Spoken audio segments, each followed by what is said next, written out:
Today we're going to explore New Orleans.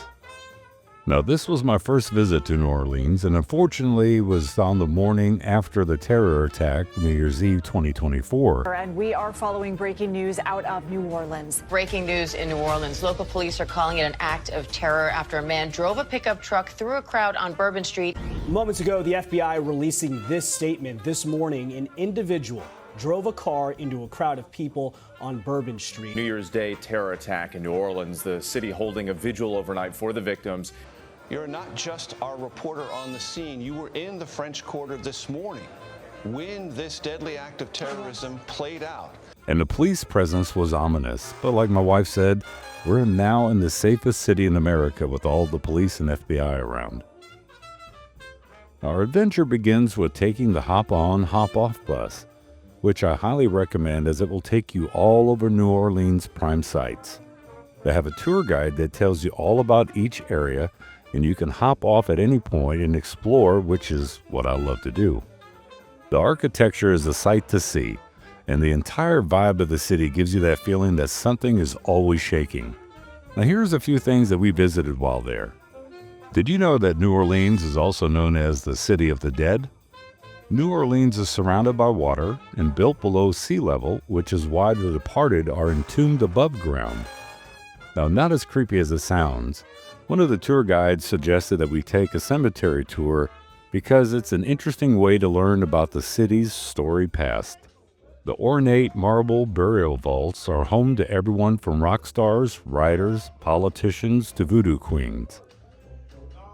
Voodoo practitioner Mary Laveau, musicians like Fat Domino and Al Hirt, and many more interesting characters are all resting permanently in New Orleans. The most famous cemetery is St. Louis No. 1, where Nicolas Cage has built a white pyramid at the cost of $1 million that's waiting for him to take up residence when that time comes. The St. Louis Cathedral is the oldest continually operating cathedral in the United States. On the north side of the French Quarter's Jackson Square, a white triple-steepled church gleams in the sunlight. Now, this impressive building dates all the way back to 1794.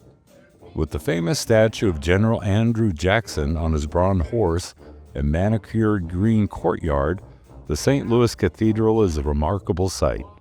The church still holds Mass every week. Now let's talk about the poor boy sandwich. The poor boy sandwich originated in 1929 at the Martin Brothers French Market and Coffee Stand in New Orleans, when Electric Street Railway employees went on strike, and the Martin Brothers gave away sandwiches to all the strikers.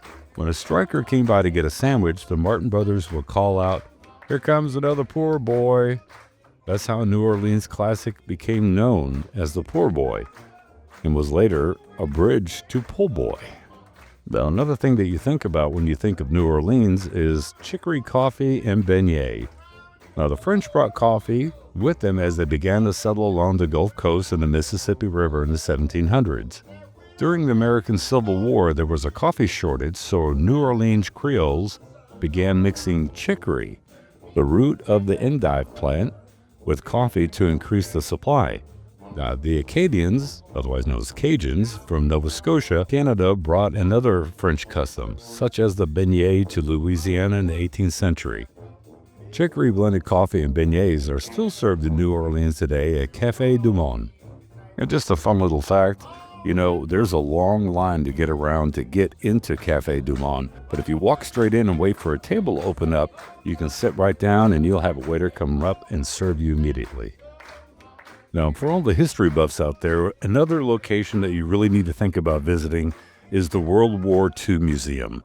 Now, between its both galleries, it measures 32,000 square feet of unbelievable history about World War II.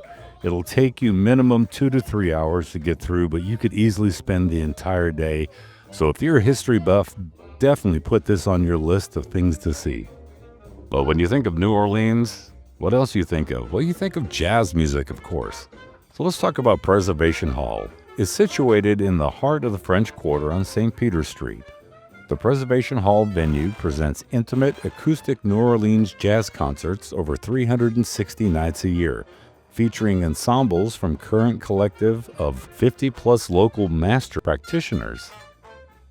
On any given night, audiences bear joyful witness to the evolution of this venerable and living tradition. The story of the Preservation Hall dates back to the 1950s at Associated Artists, a small art gallery at 726 St. Peter Street, New Orleans, French Quarter.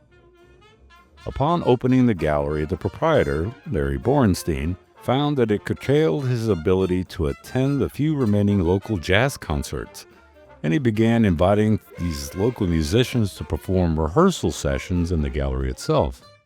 Now, these sessions featured living legends of New Orleans jazz, like George Lewis, Punch Miller, Sweet Emma Barrett, Billy and Dee Dee Pierce, the Humphrey Brothers, and dozens more.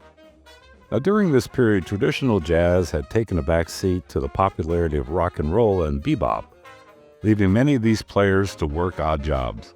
Although concerted efforts by aficionados such as William Bill Russell succeeded in recording and documenting this fading art form, during the New Orleans jazz revival of the 1940s, venues that offered live New Orleans jazz were few and far between. Before long, Borenstein sessions took on a life of their own. Enthusiasts of the music gravitated toward the gallery, including a young couple from Pennsylvania named Alan and Sandra Jaffe. Now, of course, I'm going to show you the inside of Preservation Hall and let you listen to the band that played the night of our visit. And I hope that you enjoy it as much as we did.